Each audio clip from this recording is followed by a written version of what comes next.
Red 2 standing by, all for lit and in the green. Welcome back to Legend of Zelda the Wind Waker. And you might be noticing that the music is a little bit different. We've just got background music and no sound effects. This is because a little while ago I decided it would be a very good idea to actually stop OBS bothering me and finally let it do its update. Bad move. Very, very bad move. Because of course when programs like this update, they don't save your settings. You've taken ages getting everything to work exactly the way you want it, and then the updates reset everything and you have to dig around trying to get everything sorted out again, and then something doesn't quite work in the way you think it was going to, and you wind up with a whole lot of trouble. I've had plenty of issues with audio getting that organised because for some reason the microphone connections haven't worked properly, so I couldn't really sync when I started my recording in Audacity with the recording on OBS, and I just sort of had to get it as accurate as I possibly could. And now, for some reason, when I decided to set things up so I muted stuff and didn't get double layer audio, I got no audio. I got my voice recording done through Audacity right, but I got no audio whatsoever on a 2.5 hour session where I dragged myself through some of the game's toughest tests. Either actually do both of these. Number one, take screenshots of all your settings before you do an update so that you know everything works. And the second thing, don't update. It never works properly. They add about 1,000 different glitches and nothing works properly. But anyway, I'm spending a lot of time on Windfall Island in this first episode. It's sort of going to be a clip show with post-commentary.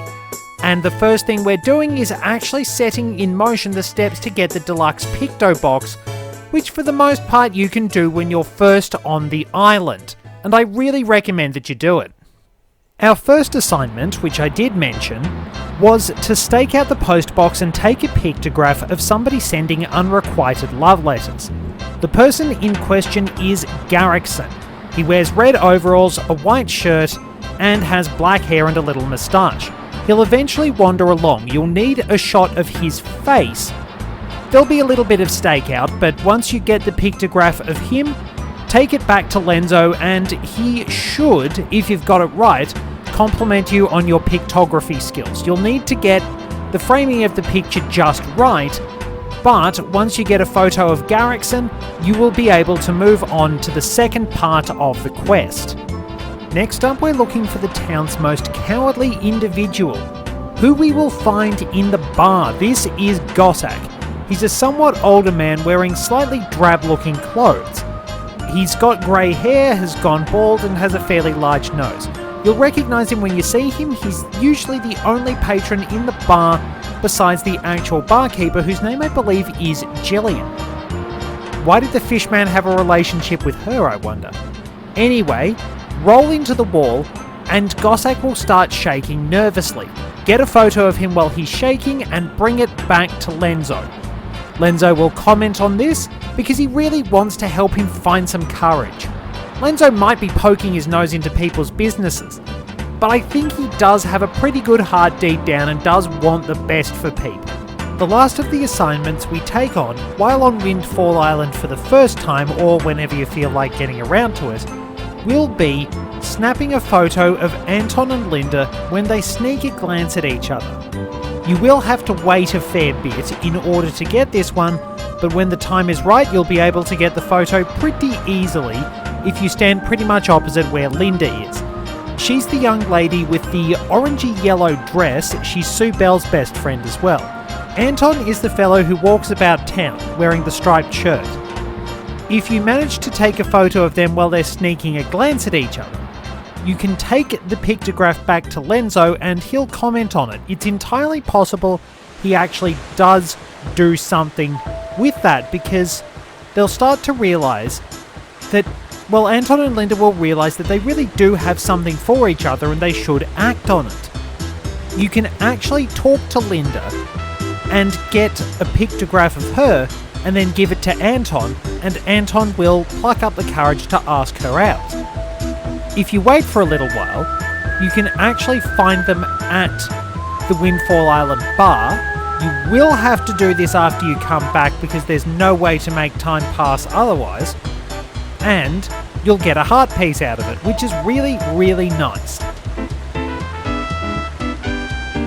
Once you've been to the Forest Haven and caught the Forest Firefly, which is always near Hollow's shop, so once again, another reminder, stop by Hollow's shop and get your blue potions, you can hand it over to Lenzo and he will give you the deluxe Picto box, which will allow you to start the figurine quest and also help out with a couple of other little quests along the way. For example, you will actually need the deluxe Picto box if you want to take a picture of the full moon and give it to Camo, the kid sulking on the stairs, think near Doc Bandham's. Camo is actually in love with Linda, but she's got eyes for Anton, so we've kind of shot down his dreams. Whoops, sorry kid. Anyway, if we do show him the picture of the full moon, we will get a brand new treasure chart. The treasure chart you get from Camo is treasure chart 31, which will lead us to a piece of heart at the Forest Haven. Pretty handy. I'll show you how to acquire 2 more treasure charts, both of which lead to silver rupees. You will need to ride the windmill all the way up, and then when it gets to the 2nd floor of Lenzo's house, jump off and enter that door there. This is the only way you can get there. You will have to have activated the lighthouse first. You will find 2 chests in this section of the house. One of them has treasure chart 29, which leads to a silver rupee at Mother and Child Isles, and the other one is 50 rupees. Go through the crawl space and then very carefully make your way downstairs and take a picture of Lenzo talking to Minenko. Minenko is really interested in pictographs as well, and it turns out she's an old friend of Lenzo. Once you snap that picture, go and talk to the 2 gossiping ladies, show them that pictograph, and they'll realise that no, Lenzo doesn't actually have a girlfriend, there's nothing salacious going on, they're just old friends talking about a mutual hobby. You'll get treasure chart 24, which takes you to Northern Fairy Island, and you get a silver rupee. It's actually pretty easy to just zigzag your way from Windfall Island to Northern Fairy Island, and then to Mother and Child Isles, and you'll be able to get the treasure pretty easily. If you've been spending money on the next project I'm about to show you, this is a good way to refill your wallet. In order to start the Joyous Volunteer Association side quest, you will need to have started Zunari's shop as well. However, I do recommend going through the entire trading sequence just so you're not filling Windfall Island with boring old town flowers. Anyway, you'll need to find the different little mounts around the town to put these items on. You can only carry 3 items at a time, so it's a bit tedious, but I'll use text to show you where to put everything and how much you actually need to lay out to complete the quest.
going to include a recap of the Savage Labyrinth. Hidden away on Outset Island, accessible by climbing to the highest part of the eastern island and then flying to the west with the Deku Leaf. You lift up the big stone head with your power bracelets and in you go. You'll need to clear 30 floors in order to get the Triforce chart, but if you clear all 50, which you can only do once you have the mirror shield, you'll get a heart piece. I actually wound up having to do the first 30 floors twice because unfortunately, the game spawned the warp that takes you out right on the wind symbol, which happened to be where I was standing or very close to when I was getting some of the money from the jars, and unfortunately I mistook that for the light that you need to shine on the elephant statue in order to proceed and got warped out, and I was a bit cheesed off. But I got it all done, and this is a little guide to the enemies you'll be facing in the Savage Labyrinth. I'll add some little notes as I go, but basically I'll just have the music going and read the notes to see what we're going to be facing and any handy tips. Or just take note from whatever I'm doing and try not to do that. Note that you will get plenty of rupees from doing this, and while most of the time enemies don't drop any healing items, you can actually use the grappling hook to steal items from them, and you'll get little rest areas where you can recover a little bit. You can also grab a fairy just beforehand, so let's get going. We might as well just show it all off and take out all the enemies that lie between us and the Triforce chart. Here we go!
there we go.